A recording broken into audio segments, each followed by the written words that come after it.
We're back inside the house. Here are the 300 golf balls. We got this knife that I got just off of Amazon only to cut open golf balls. I saw this at the store the other day and thought that would be a good tool, and I got this in case we need to just kind of hit through it. And if all else fails, we have the Dremel all hooked up and ready to go.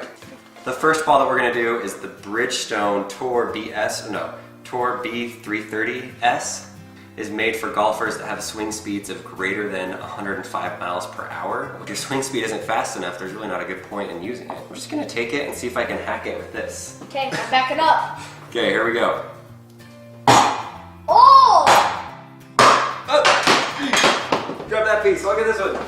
All right, here's your Tour B330S. Look inside of that one. It has this rubber plasticky, it's kind of clear material. It says it's a 4-piece ball, but you just see the cover, the inner part, and then that part. I guess this clear plastic part supposedly is 2 different types of layers, but I really only see one.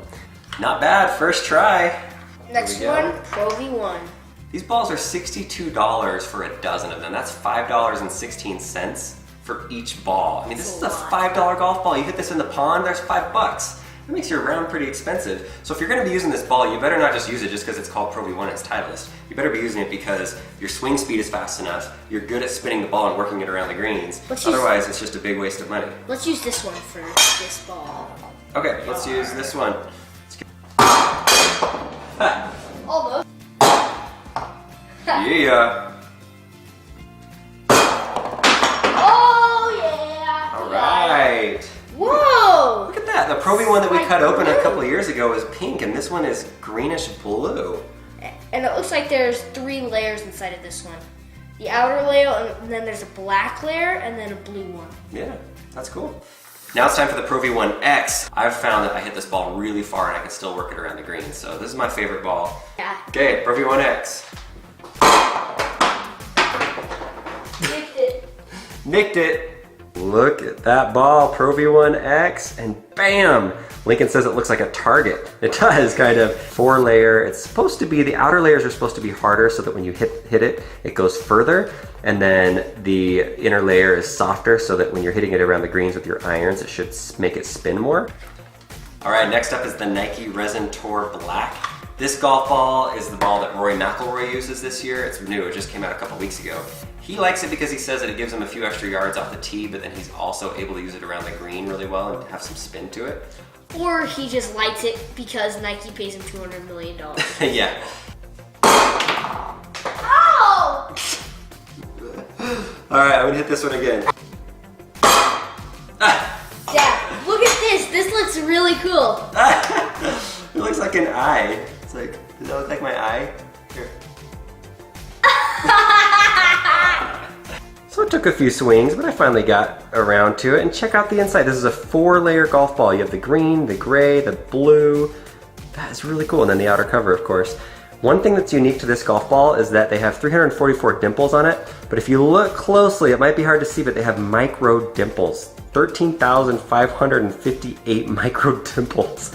They say that it promotes a longer flight and more stable flight. That's a lot of dimples. All right, Nike. There it is. What's next? The Chrome Soft Callaway golf ball. This is the golf ball that I actually use. We decided to use this one for Lincoln a year ago when it came out. Phil Mickelson talked a lot about it because it's a low compression golf ball, but inside it has a core that's apparently very, very soft. Oh! Yeah, got it. Look at that. That's beautiful. 4-piece. It's the cover, the yellow, the green. So there you go. There's your ball, Lincoln. Let's see how that works for you this year. I missed. Why is this so hard? All right, try again. Be confident. Be calm. Straight up, straight down. Oh! Straight up. Big hard hit. Yeah! I cut open something!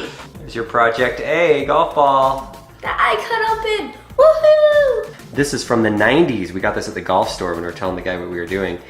The problem is there's rubber bands in there that are all wound up and some liquid, but then when you hit it with the blade too hard or you hit it on a rock, see that ridge right there? There's a bump in it. Some of the rubber bands inside of it will break and then your ball is uneven and you have to play that way the rest of your round. And so it made your putting and your hitting a little inconsistent until these plastic balls came out, the newer ones back in the early 2000s.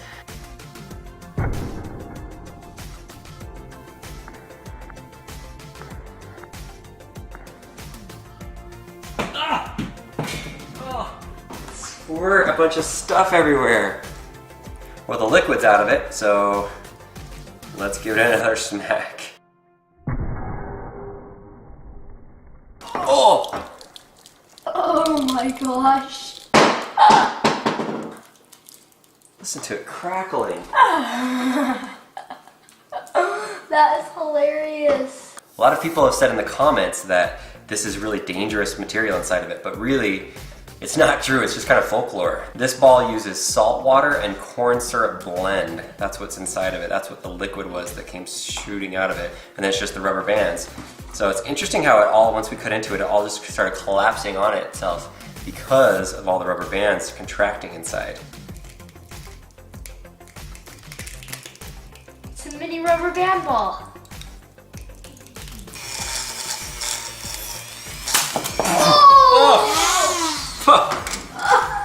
It totally exploded. Oh my gosh.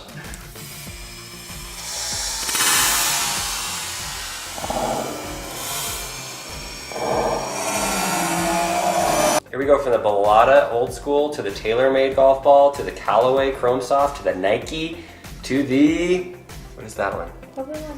Pro V1, the green one. And then we've got Bridgestone and the Pro V1 X. Which one's the coolest? Which one do you like the best inside? I like the Nike one because it has